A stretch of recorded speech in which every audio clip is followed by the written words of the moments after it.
আসসালামু আলাইকুম ভিউয়ার্স। চলে এলাম বেসিক মাইক্রোসফট ওয়ার্ডের পার্ট 3 নিয়ে। তো গত পার্টে আমরা শিখেছি মাইক্রোসফট ওয়ার্ডের বেসিক কিছু জিনিসপত্র এবং টেবিল কিভাবে ক্রিয়েট করতে হয় বা টেবিলের স্প্লিট করা, টেবিল মার্জ করা, আম, তারপরে অনেক কিছুই টেবিল রিলেটেড যা ছিল মোটামুটি এগুলোই। আর তারপরের ভিডিওতে ইকুয়েশন কিভাবে ইঙ্ক ইকুয়েশন কিভাবে করা যায়, তারপর শেপ কিভাবে ড্র করা যায়, শেপ গ্রুপিং, তারপরে ওয়াটারমার্কস, হেডার ফুটারে কিভাবে পেজ নাম্বার, ফাইল পাথিং এগুলো অ্যাড করা যায়। জাস্ট এই জিনিসগুলো দেখানো হয়েছে আগের পর্বগুলোতে। তো যদি আগের ভিডিওগুলো মিস করে থাকেন তাহলে উপরের আই বাটনটি থেকে দেখে আসুন, প্রেস করে দেখে আসুন। তো চলুন আর দেরি না করি, শুরু করা যাক।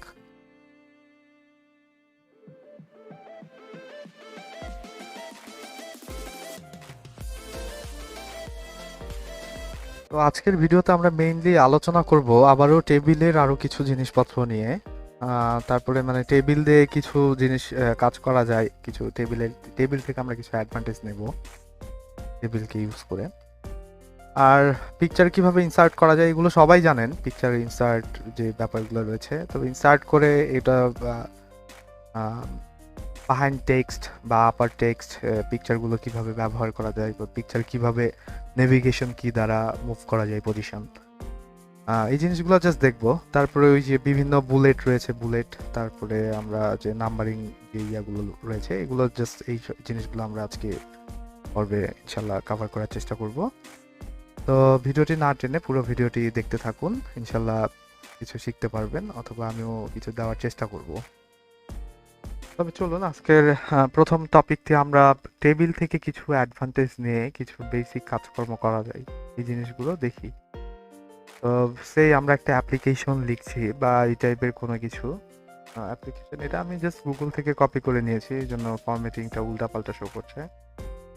তো আমাদের প্রথম কাজ হবে কন্ট্রোল অল দিয়ে পুরোটাকে সিলেক্ট করে আমি সাইজটি কমাই নিব। হ্যাঁ, আপনার যতটুকু সাইজ প্রয়োজন সেই সাইজটুকু করে নিব। এখন দেখতে পাচ্ছি আমরা এটা মাঝে মাঝেই দেখা যায় যে আমরা কোনো নেট থেকে বা গুগল থেকে কোনো কিছু বা কোনো ডকুমেন্ট থেকে কিছু কপি করে নিতে চাইলে স্পেসিংগুলো ঠিক থাকে না, অ্যালাইনমেন্টগুলো উল্টাপাল্টা হয়ে যায়। হ্যাঁ, তখন দেখা যাচ্ছে যেমন এই যে এখানে প্রধান শিক্ষক উচ্চ বিদ্যালয়, এখানে যে কোনো কিছু হতে পারে। তো এই লাইনগুলোর দুইটা লাইনের মাঝে যে গ্যাপটা রয়েছে এটা অনেক বেশি আর কি। তো এটা কিভাবে ওভারকাম করা যায়? এটা ওভারকাম আমরা যদি চাই যে এত বড় গ্যাপ না দেবো, আমার এক পেজের মধ্যে দেখা যাচ্ছে একটা অ্যাপ্লিকেশন নাও আঁকতে পারে, কিন্তু আমাদের উচিত সবসময় এক পেজের মধ্যে অ্যাপ্লিকেশন হাঁটানো ট্রাই করার। তো এই স্পেসিং গুলোর জন্য আমরা দেখা যাচ্ছে ছোট একটা অ্যাপ্লিকেশন অনেক বড় হয়ে গিয়েছে স্পেসিং গুলোর জন্য। তো কি করতে পারে, আমরা এই স্পেসিং গুলো আমরা নর্মালি কিভাবে রিমুভ করা যায় এটা দেখার জন্য জাস্ট যেটুকু আমার স্পেসিং রিমুভ করব বা স্পেসিং অ্যাড করব এটুকুকে সিলেক্ট করে আমি উপর স্পেসিং ড্রপ ডাউনে ক্লিক করলে এখানে দেখুন এই যে 2.0 করা আছে। তো এই ক্ষেত্রে স্পেসিংটা আরো বেশি মনে হচ্ছে, দুইটা লাইনের মাঝে যে দূরত্ব এটাকে আমরা জেনারেলি 1.0 করে দিব। হ্যাঁ, আপনি চাইলে এখানেও সেম কাজটিও করে দিতে পারেন, এখানে 1.0 করে দিতে পারেন। তাহলে দেখুন এই যে লেখাগুলো দুইটার মাঝে মানে মোটামুটি এখন মার্জিত দেখাচ্ছে। আগের অ্যাপ্লিকেশনটি লাইনে গ্যাপ পড়লে যা লাগে আর কি, অত ভালো দেখায় না। ঠিক আছে, তো গেল। এখন মেইন যে প্রবলেমগুলো হয় আমাদের, এই প্রবলেমগুলো হলো আমরা শেষে কোনো চিঠি বানাইতে গেলে দেখা যায় সিগনেচার করার জন্য নাম ধাম বা পরিচয় ব্যবহার করি আমরা। এটা সবসময় চিঠির কোনো অ্যাপ্লিকেশনের নিচে হয়, নিচে এটা অনেক সময় বাম সাইডে ইউজ করি, আবার অনেক ক্ষেত্রে আমরা ডান সাইডেও ব্যবহার করি। তখন আমরা কি করি, এটা জাস্ট সিম্পলি এভাবে বামে লেআউটটা বামে দিলে বা ডানে দিলে এরকম করে, কিন্তু এই জিনিসটা মার্জিত হয় না বা প্রপারলি যেটা প্রয়োজন সেইভাবে হয় না। হ্যাঁ, হয় না। তো এটাকে কি করা যায়, এটা আমরা অনেক সময় কি করি, এটাকে না পেরে ট্যাব দিয়েও করাই ফেলি। ট্যাব দিয়ে এরকম ট্যাব দিয়েও আমরা অনেকে চেষ্টা করি, যে ট্যাব দিয়েও চেষ্টা করি এটা এরকম সরানোর জন্য, কিন্তু আসলে এইভাবে না করে আমরা আরেকটা উপায় বা আরেকটা সিস্টেম ব্যবহার করতে পারি। এটা আশা করি মোটামুটি সুবিধাই হবে আপনাদের জন্য এই পদ্ধতি ব্যবহার করে। ইনসার্ট থেকে একটি টেবিল নিয়ে একটা সেল আমরা সিলেক্ট করব, অনলি একটা সিলেক্ট করে এর মধ্যে শেষে যে লেখাটুকু লিখবো, নাম ধাম বা ডেস্টিনেশনের যে ব্যাপারটুকু আছে, আপনার আচ্ছা আপনার একান্ত কিছু একটা, তারপরে দেখা যাচ্ছে অনেক সময় স্বাক্ষর করার জন্য আমরা একটু ফাঁকা রাখি, তো এটাকে আমরা একটু ফাঁকাই করে দিই। এই কিছু একটা থাকলো আর কি। এই তো এটাকে আমরা কিভাবে সুন্দর করতে পারি, এটাকে জাস্ট এটাও স্পেসিংটা কমাই দিই আমরা, রিমুভ স্পেসিং করে দিলে মাঝে গ্যাপটা চলে যাবে। এটা জাস্ট ফাঁকা রাখলাম সিগনেচার করার জন্য, অনেক সময় সিগনেচারের জন্য এই জিনিসটা প্রয়োজন হয় ইউটিউব থেকে। তারপর এটাকে আমরা টেনে জাস্ট যেই পাশে আপনার প্রয়োজন, আপনি যদি ডানে প্রয়োজন হয় তাহলে এটা টেনে ডান দিকে আনুন, আবার যদি মনে করেন বামে প্রয়োজন তাহলে সিম্পলি এইভাবে বামে আনতে পারেন। ধরুন আমরা এটা ডানেই প্রয়োজন, ডানে প্রয়োজন হলে এটা আরো বড় কিছু লিখলে লেখাগুলো আর কি হবে আরো এভাবে।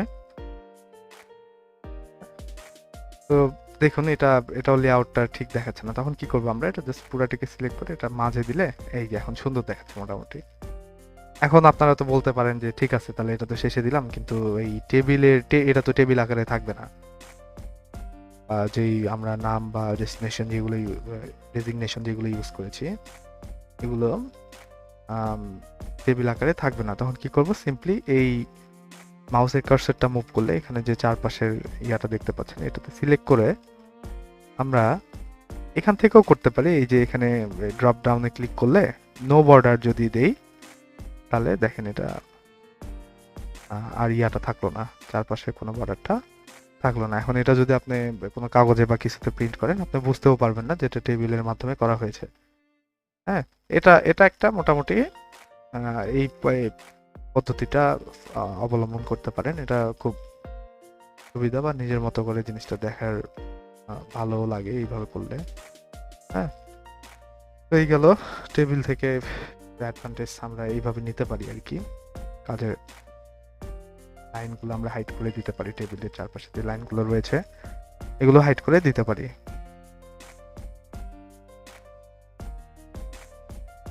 এরপর আমরা আলোচনা করব আমরা মাইক্রোসফট ওয়ার্ডে যদি কোনো অ্যাটাচমেন্ট, সিভি বানাচ্ছি আমি, সিভিতে আমার ছবিটি অ্যাড করার প্রয়োজন, তো সেই ক্ষেত্রে আমরা অনেক সময় ছবি অ্যাড ঠিকই করতে পারি, বাট এই ছবির যে ইয়াগুলো রয়েছে এগুলোতে আমরা অনেক প্রবলেম ফেস করি, বা ছবিটি দেখা যাচ্ছে আমরা কাঙ্ক্ষিত জায়গায় প্লেস করতে পারছি না, বা যেখানে দরকার সেখানে না থেকে আরেক জায়গায় মুভ করছে।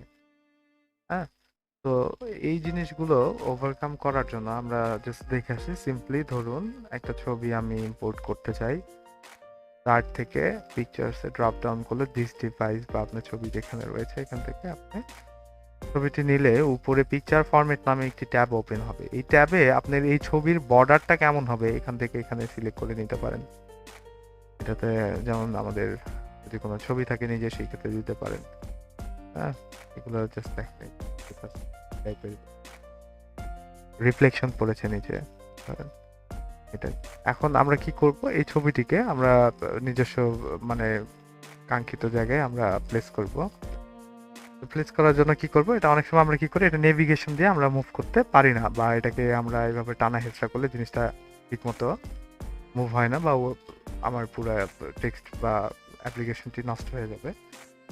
তো এই জন্য আমরা জাস্ট নর্মালি এটাকে কিভাবে হ্যান্ডেল করা যায় এই জন্য মাউস দ্বারা আমরা যে অ্যাটাচমেন্টটি ইনসার্ট করেছি, ইনসার্ট অ্যাটাচমেন্টটিকে ক্লিক করলে এখানে লেআউট অপশন নামে যে ছোট একটি আইকন শো করছে এটাতে চাপ দিলে আমরা সবসময় ট্রাই করব উইথ টেক্সট র্যাপিং। হ্যাঁ, তো এখানে অনেক কয়টি ফরম্যাট রয়েছে, স্কোয়ার মানে এগুলো অনেক কিছু রয়েছে। এটা দিলে আপনার হবে কি, এই যে মুভ উইথ টেক্সট এটা জাস্ট চেক ইন করলে, হ্যাঁ, তাহলে টেক্সট র্যাপিং এটা হবে কি উইথ টেক্সট র্যাপিং, তাহলে আমরা এই যে দেখুন আমরা নেভিগেশন দ্বারা কন্ট্রোল করতে পারছি।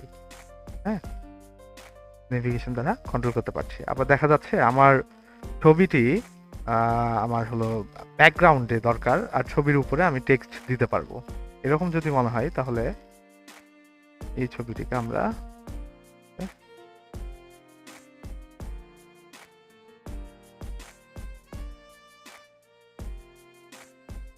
হ্যাঁ, এটা ইন ফ্রন্ট অফ টেক্সট, টেক্সটের উপরে শো করছে। আমরা চাইলে টেক্সটের উপরে এই ছবিটি মানে ছবিটি যে কোনো প্লেসে আপনি প্লেস করতে পারবেন, যে কোনো স্থানে প্লেস করতে পারবেন। আর যদি মনে করেন এরকম ছবি রয়েছে, এই ছবির উপরে আমার টেক্সট থাকা দরকার বা ছবির উপরে টেক্সট থাকবে, এটা just up to text, in front of text আর বাহাইন্ড টেক্সট আছে। বাহাইন্ড টেক্সট অপশনটি ক্লিক মার্ক করলে আমরা এটা আগে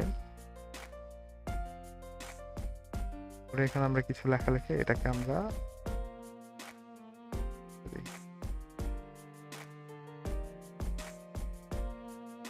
এখানে লিখতে চাই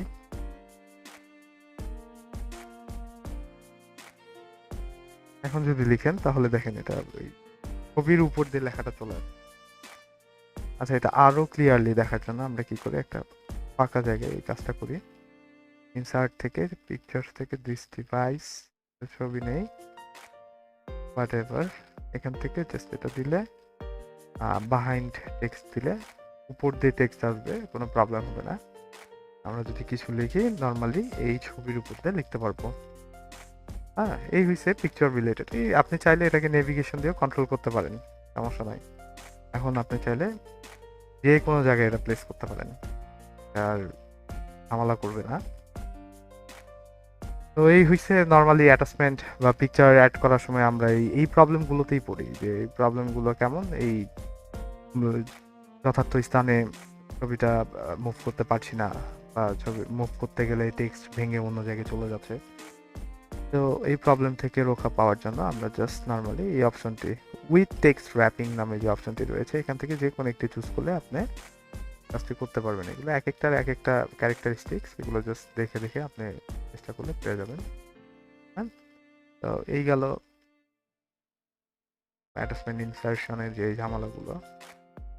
এবার আমরা দেখব কোনো লেখাতে বুলেট কিভাবে অ্যাড করা যায় আর অটো নাম্বারিং সিস্টেমটা কিভাবে অ্যাড করা যায়। হ্যাঁ, এটা এখানে আমি যে কোনো একটা কিছু লিখছি, এটাতে আমার ধরে নেন এটা কোনো একটা হেডিংস বা এটাকে আমি হাইলাইট করতে চাই কোনো বুলেট দিয়ে।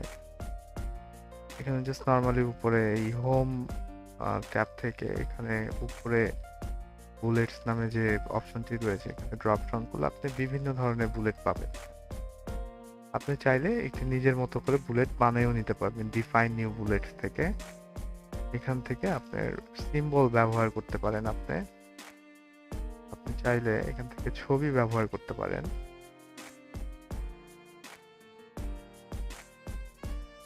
স্টার্ট করব, অ্যালাইনমেন্ট লেফট থেকে শুরু করব, তাহলে দেখুন এটা একটা ছবি অ্যাড হলো। ইন্টার দেওয়ার সাথে অটোমেটিক আরেকটি চলে আসবে।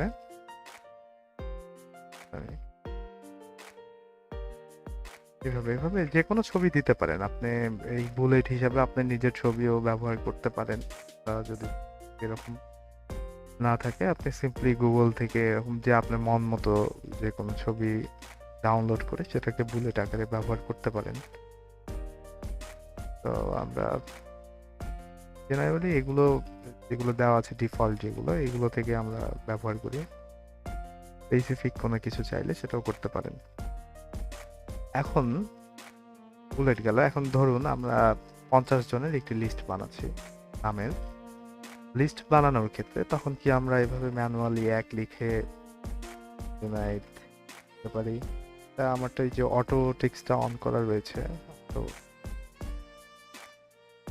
থেকে অটো কারেক্ট অপশন, হ্যাঁ, এটা যদি আমি স্টপ করি তাহলে স্টপ করলে আর এই নাম্বার লিস্টিংটা আসবে না। হ্যাঁ, সবার বাই ডিফল্ট থাকে না, না থাকলে সেই ক্ষেত্রে আমি যদি 50 জন বা 100 জনের একটা লিস্টে বানাইতে চাই সেক্ষেত্রে বারবার 1 দিয়ে একটা নাম, তারপরে আবার 2 প্রেস করে আরেকটা নাম, এইভাবে লেখাটা জিনিসটা একটু সময় সাপেক্ষ ব্যাপার। তো এটা কিভাবে আমরা সহজেই করতে পারি, এখানে জাস্ট এই নাম্বারিং এর যে আইকনটি রয়েছে এখান থেকে আমরা বিভিন্ন ধরনের নাম্বার ব্যবহার করতে পারি। আপনি 1 2ও ব্যবহার করতে পারেন, এবিসিও ব্যবহার করতে পারেন, ক্যাপিটাল এ ক্যাপিটাল বি বা স্মল বি।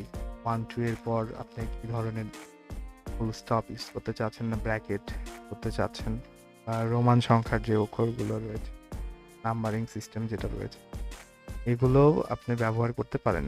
হ্যাঁ, তো এটি দিলে আপনি অটোমেটিক চলে আসবে। সে আমি এখানে একটা নাম দিলাম, এন্টার দিলাম, এটা অটো চলে আসবে। এইভাবে 50 100 যে কয়টা চান সবগুলো অটো চলে আসবে। জাস্ট একটা করে এন্টার দেওয়ার পর এটা অটো জেনারেট হয়ে যাবে।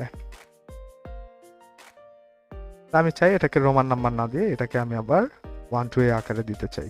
এই যে আপনি যেইভাবে যেটা সিলেক্ট করবেন ওইভাবেই চলে আসবে, এটা অটোমেটিক অটো জেনারেটেড। এখন ধরুন এগুলো